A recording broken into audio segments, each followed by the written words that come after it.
நடைப்பயிற்சி என்பது ஒரு மிக சாதாரணமான, எளிமையான ஒரு உடற்பயிற்சி ஆகும். நடைப்பயிற்சி என்பது சிறுவர் முதல் பெரியவர் வரை அனைவருமே செய்யக்கூடிய ஒரு எளிய பயிற்சி.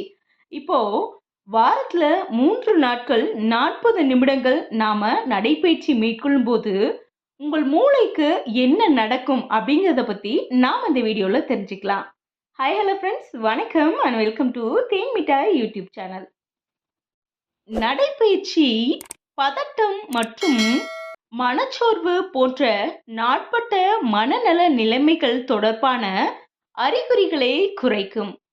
உடல் மற்றும் அறிவாற்றல் நன்மைகளை வழங்குகிறது.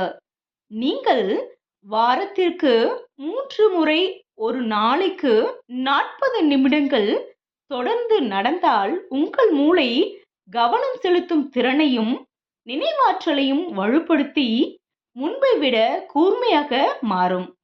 மனநிலை மாற்றங்கள், மனசோர்வு மற்றும் பதட்டத்தின் அறிகுறிகள் போன்ற மனநல பிரச்சனைகளிலிருந்து விடுபடவும் நடைப்பயிற்சி உதவுகின்றது. நினைவாற்றல் மற்றும் சிந்தனை திறன்களை பாதுகாக்கும் வகையில் உங்கள் மூளையை மாற்ற நடைப்பயிற்சி உதவுகின்றது.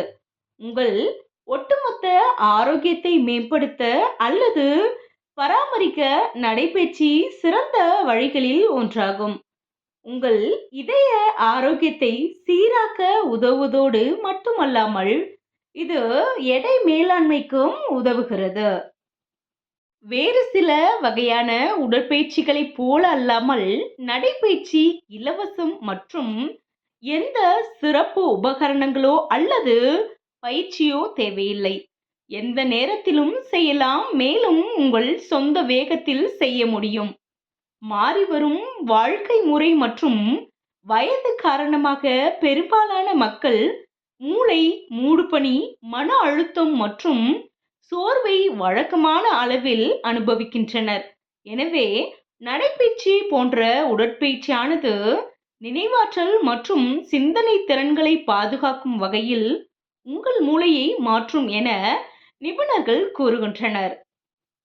ஆய்வுகளின்படி உங்கள் இதயத்தையும் வியர்வை சுரப்பிகளையும் பம்ப் செய்யும் ஏரோபிக் உடற்பயிற்சி உங்கள் மூளையின் பகுதியான ஹிப்போகாம்பஸின் அளவை அதிகரிக்கின்றது. கற்றலில் ஈடுபடும் மூளை பயிற்சி, சமநிலை மற்றும் தசையை வலுப்படுத்தும் பயிற்சிகள் போன்றவை ஒரே மாதிரியான பலனை தருவதில்லை.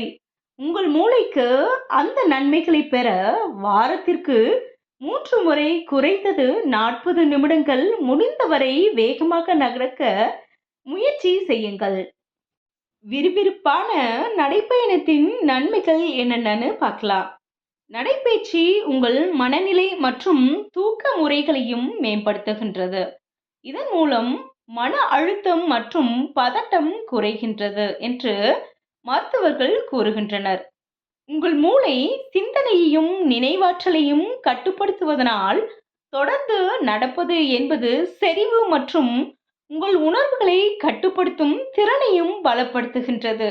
நீங்கள் நடைப்பயிற்சி மூலம் உடற்பயிற்சி செய்யும் போது உங்கள் நரம்புகளை அமைதிப்படுத்துகின்றீர்கள். இது உங்களுக்கு குறைவான மன அழுத்தத்தை ஏற்படுத்தும். உங்கள் மூளை ஆரோக்கியத்திற்காக நடைப்பயிற்சி வழக்கத்தை தொடங்குவதற்கான சிறந்த வழிகளில் ஒன்று சகிப்புத்தன்மையை வளர்த்து கொள்ள மனதளவில் தயாராக இருப்பது. இது நடைப்பயணத்தின் தரம் மற்றும் அதை தொடர்ந்து செய்வதனால் நீங்கள் பெறும் நன்மைகளை பற்றியது என்பது எப்போதும் நினைவில் கொள்ளுங்கள். நீங்கள் நடைப்பயிற்சி தொடங்குவதற்கு சில பயனுள்ள குறிப்புகள் தெரிஞ்சுக்கலாம். ஒரு எளிய குறிக்கோளுடன் தொடங்குங்கள். இது ஒரு வழக்கமாக மாறும்போது ஒரு புதிய இலக்கை அமைத்து படிப்படியாக உங்கள் நேரத்தை அதிகரிக்கவும். நீங்கள் தனியாக நடப்பது பிடிக்கவில்லை என்றால் உங்களை உற்சாகப்படுத்த உதவுவதற்காக உங்கள் பக்கத்து வீட்டுக்காரரையோ அல்லது நண்பரையோ உங்களுடன் சேரச் சொல்லுங்கள்.